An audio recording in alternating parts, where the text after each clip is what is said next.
Hello.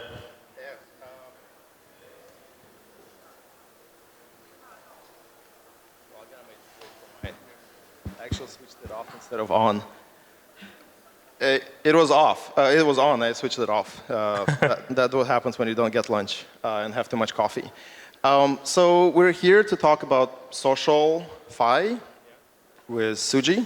And just kind of like to kick it off because I know we're kind of like limited on time. I want you to share what is social fi in like more general terms for the people that may not use it too much. Yeah, I mean, it's a tough question because just like what is Web 3.0?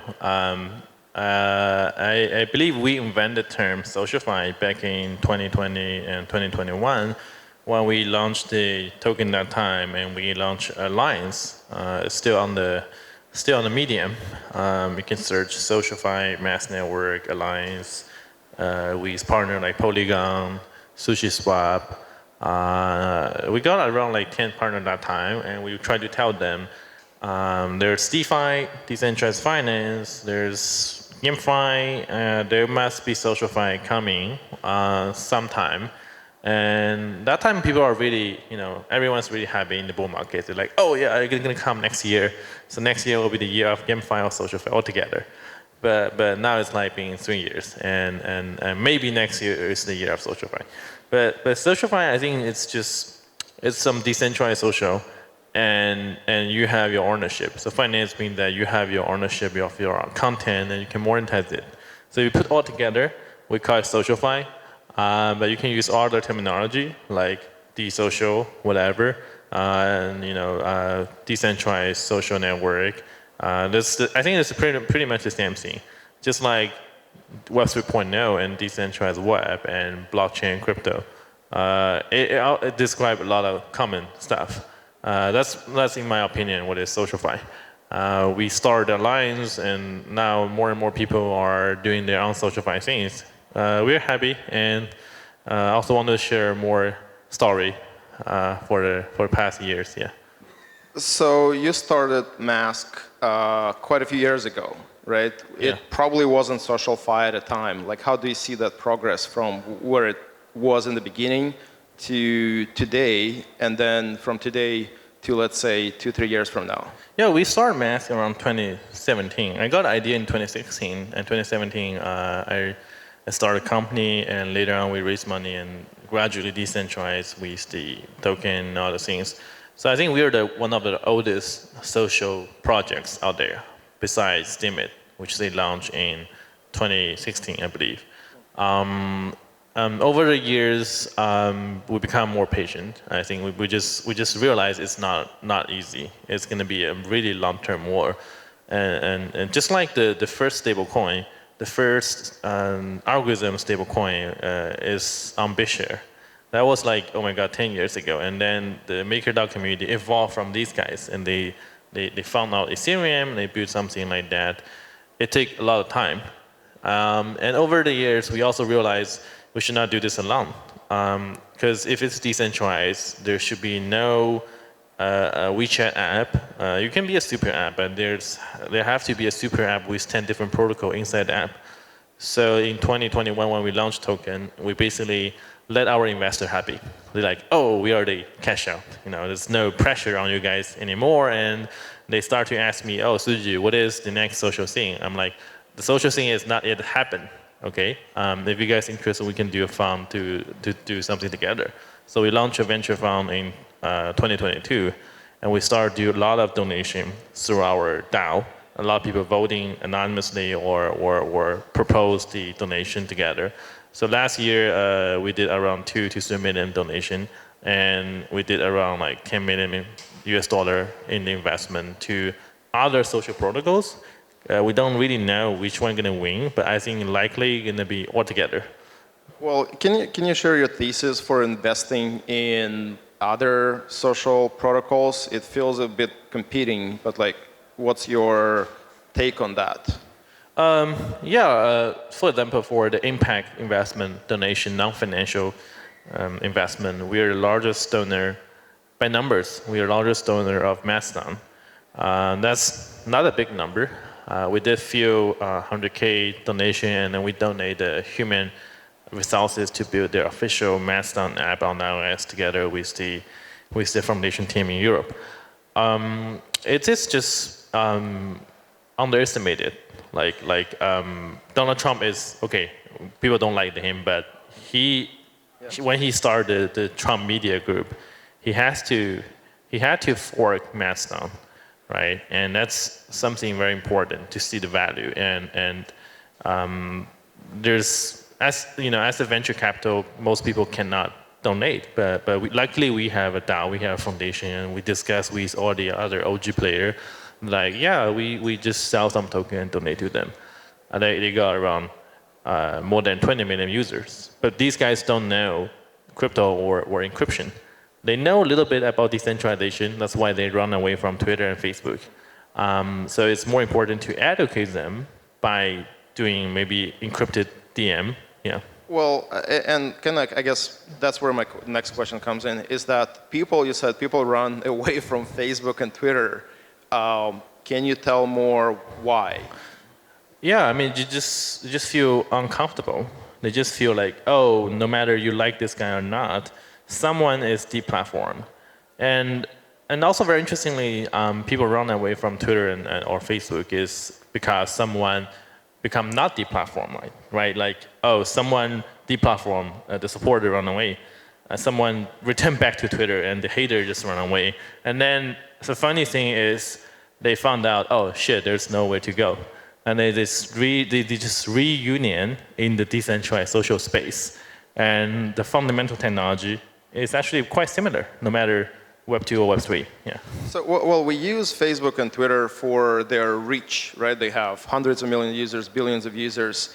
And when we're talking about SocialFi and owning the data, it does not necessarily come by default with the distribution rights, so to say. So you have to build your own. Like, is there any solutions that SocialFi can offer for the distribution?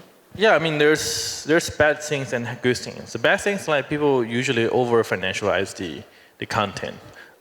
We have the first-hand experience. 2021, we backed a team called Cent, Valuable, and they built something called Valuable, v.cent.co, and they become close to Twitter, and we were also close to Twitter at that time under Jack Dorsey. And then just one day, Jack posted a tweet, say, "Dude, I'm gonna sell my first tweet as an NFT.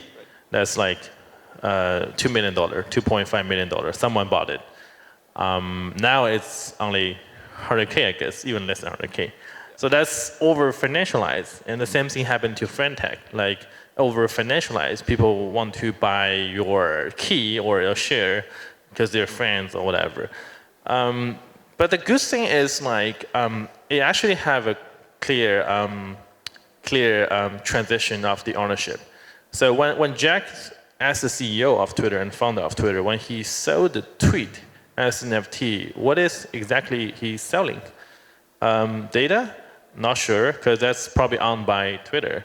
Is he selling some, I don't know, like bragging rights? Yeah, and the thing is like what I heard that time. Now it's like completely different story because Elon came in, fired everyone. What I heard that time, the Twitter board and the other Twitter senior guys kind of pissed off, like, dude, what's your problem?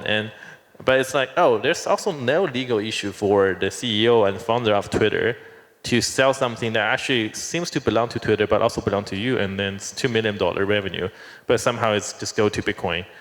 It sounds amazingly fascinating. And what we care is not the KOL selling $2 million, because only limited KOLs can do the $2 million tweet or a friend tag. What we care is like, oh, how about we just bring 1 billion people? Or the blockchain is too slow. Maybe just 100 million. Oh, that's too slow. Let's try 10 million. That's why we start to help and talk to everyone in this field, including Mastodon, and in the crypto social space, we are a small investor in Lens, RS3, CyberConnect, pretty much everyone, and in the application Orb, and there's several other still in the beta mode application. I don't think we as an industry have an answer, but we see some highlights, and that's important to keep digging, and there might be another 100 failed projects, but there might be a solution out there. Well, Lens that you just mentioned seems to be one of the more successful ones, at least for now. And it's fairly decentralized, to my understanding. Like, can you maybe extrapolate and share what do you think Lens would look like in 2-3 years? Like, what's the greatest benefit of having decentralized, working, social network like Lens would do? Yeah, I think it's quite. I mean, it's quite decentralized compared to Mastodon or other Web 2.5, Web 2 protocol like ActivityPub. That in the Mastodon ActivityPub, there's still a master of the server, right? If this guy, the admin, deleted you, still got deleted, and Lens rely everything on the blockchain. But I think there's still a lot of improvements we can help, or rather other people came in to help. I was talking to the other people in the Nostr community, the Bitcoin maxi people. I was like, do you know that the Ethereum key and the Bitcoin key actually is the same key, it's the same curve, it's even the same BIP, because Vitalik just copy-pasted the whole thing when he launched the Ethereum.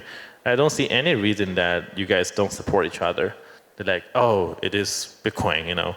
And on the other side, the Ethereum people are like, oh, it is Ethereum. So I think the next stage for Lens is quite decentralized already on Polygon, is to be more agnostic. No matter what's your background, even with the Solana key, you should be able to use it. And even people without any knowledge about the key pairs, they come in with an MPC wallet or AA wallet, they should be able to use it. At the current level, it's still not doable. But I'm quite confident about their team. They're a long-term player. So yeah, let's see. It reminds me of that joke about the protocols, that there's 14 protocols and somebody should build the unifying protocol, and next thing there's 15 protocols. So with Lens, it feels like if you want to integrate to make sure that the social fi works across, you kind of have to agree with everyone. And I think we'll like to build that feature, and I agree that we need to be patient. Yeah. Like, is that the biggest challenge in Yeah, I think it's the biggest challenge. Like, people underestimate how many people are using decentralized social. Like, for example, Mastodon, like almost 20 million. If we minus the Trump fans, it's still a lot of people, right? And what's the user? Like Japanese anime porn fan, and Trump fan, and weirdos, and Lens forecaster, Ethereum weirdos, Nostr, Bitcoin maxis. That's a lot of users together. If you add all these people together, I think it's almost close to 35 million. Yeah, it's big. I mean, in Taiwan, I think the largest social network locally is Dcard. That's the whole population only 30 million, so it's already surpassed the population of Taiwan. And then you look at Japan, like Japan have around 30% of Twitter users. 30% of Twitter users are actually in Japan, and then when Elon came in, he fired almost everyone in the Twitter Japan office. So, yeah, well, you can just hire these guys and figure out what's going on. Then you conquer Japan, Korea, and you have some fans in European, American, and then you combine together. You're already winning the war. It's not I don't think the winning is just one night, over one night. It's over 10 years. Just like Bitcoin, you conquer El Salvador. You conquer, it's like that. Yeah. It has to be very slow, patient. For Mask, we are lucky because we're early player. We have the capital and have the experience to help them and sometimes invest, sometimes donate. And we don't want to be another 15 social protocol. We want to be the one aggregate and help them together. There's an app called Mask Firefly, firefly.land. It's aggregating everyone, and we're agnostic. Well, you mentioned an interesting phrase, winning the war. And I assume that having decentralized social might irk some people in the government? Oh, definitely. I mean, I'm a big fan of the cypherpunk movement. I was too young when that happened, like in 90s and early 2000. But when I came to state around 12 years ago, in my college days, and I besides writing and writing programs, I become a journalist. I become an independent journalist. I start to write a lot about geopolitics. When we launched the token, 2021, it's quite successful, halfly thanks to the bull market. Then I moved to DC, to Washington, DC, to really see what's going on there, to really talk to everyone that's in the Congress, that they have their power, and talk to them. And they're actually people. They're like, oh, we don't know what's going on with all the decentralized shit, so that's why we don't like them. And if you talk to them and do like 10 barbecue with them, they're like, oh, Suji, you're actually a good guy, so maybe the decentralized thing is not that shitty. Yes, there will be tough, there will be also very hard ongoing wars because people are going to come. The regulator are going to come, say, can you delete that guy? And you cannot say, I can't. It's rather to be like Ethereum and Bitcoin. So like Bitcoin is, they can't find Satoshi. So they don't have the access to ask. They can find Vitalik and make it. Yeah, and then the funny part is like they realize the only thing Vitalik can do is writing blog. So you have to be patient and have to be long term, gradually decentralize your protocol and together with other protocols, decentralize all the protocols. So when that day come, they just come to you, say, oh, Suji, can you, I say, oh yeah, sure, I can write a blog to say, let's deplatform that guy, but that's the only thing I can do. That's a long-term thing. So I'm prepared, but I think most of the other players are still not yet prepared. They're just using the financial, social to earn, financialization to have more users. But when the user really reach to few million active users per month, per day, we're gonna face the TikTok problem as well. Well, it feels like it's gonna be like a snowball effect at some point. Like somebody big who's being deplatformed from centralized platforms will pick Lens or pick any other platform and say, come on over and we're gonna fight centralization. Is that how you see it? I think eventually everyone gonna be deplatformized if you really want to, speak out what you want. Just right now, a lot of people having their like anonymous account, and deeply in their heart, there's some like dark thoughts. I mean, have dark thoughts is not crime, it's fine. But with more and more technology that today can de-anonymize everyone, it's quite dangerous. I'd say it's a long-term thing. Like when Bitcoin came out in 2008, I remember the first time my family went to the state and other people, they're like, oh, we just carry the US dollar cash. And the custom guys didn't ask any question. That's the time, early 2000, right? And then if you dare to carry a lot of cash and gold, travel with your flight, you have a huge problem now. That's why Bitcoin become more and more popular. And then people want to do programming things. That's why Ethereum was invented. I believe the social network will be gradually, the centralized one will be gradually have more and more censorship, and people are gonna move out. Well, I want to kind of like we have less than 2 minutes left, but when I got on the internet in late 90s, I found that most people would use kind of like anonymous names, pseudonyms, and when I had an argument with somebody saying like, we will never use real names on the internet. And obviously I was very wrong. We started using real names on the internet because it became part of reputation. And then with Web3, we saw almost like, maybe not with Web3, maybe with all the geopolitics, resurgence of pseudonymous accounts.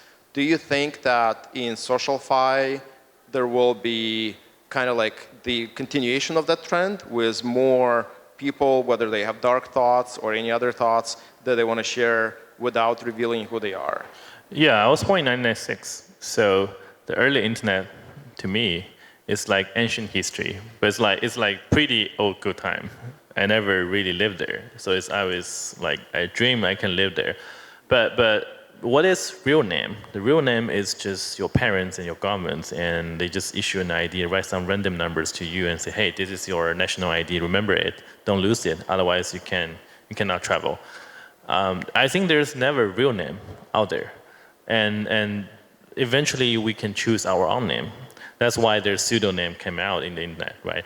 But you cannot fix it, you cannot own it, you cannot really have a reputation based on it because there's not such system And when blockchain Web 3.0 decentralized SocialFi came, we have some alternative system.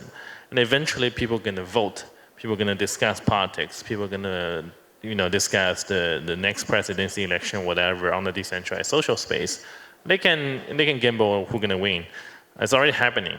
And I think in the next 10 years, this is going to replace the centralized one, because you don't really own your reputation. You don't really own the other things. But it's a long-term war. You have to conquer one by one. So I guess as the last thing, like we have to stay patient and come back here in a few years and see how it goes. Yeah, be patient, long-term.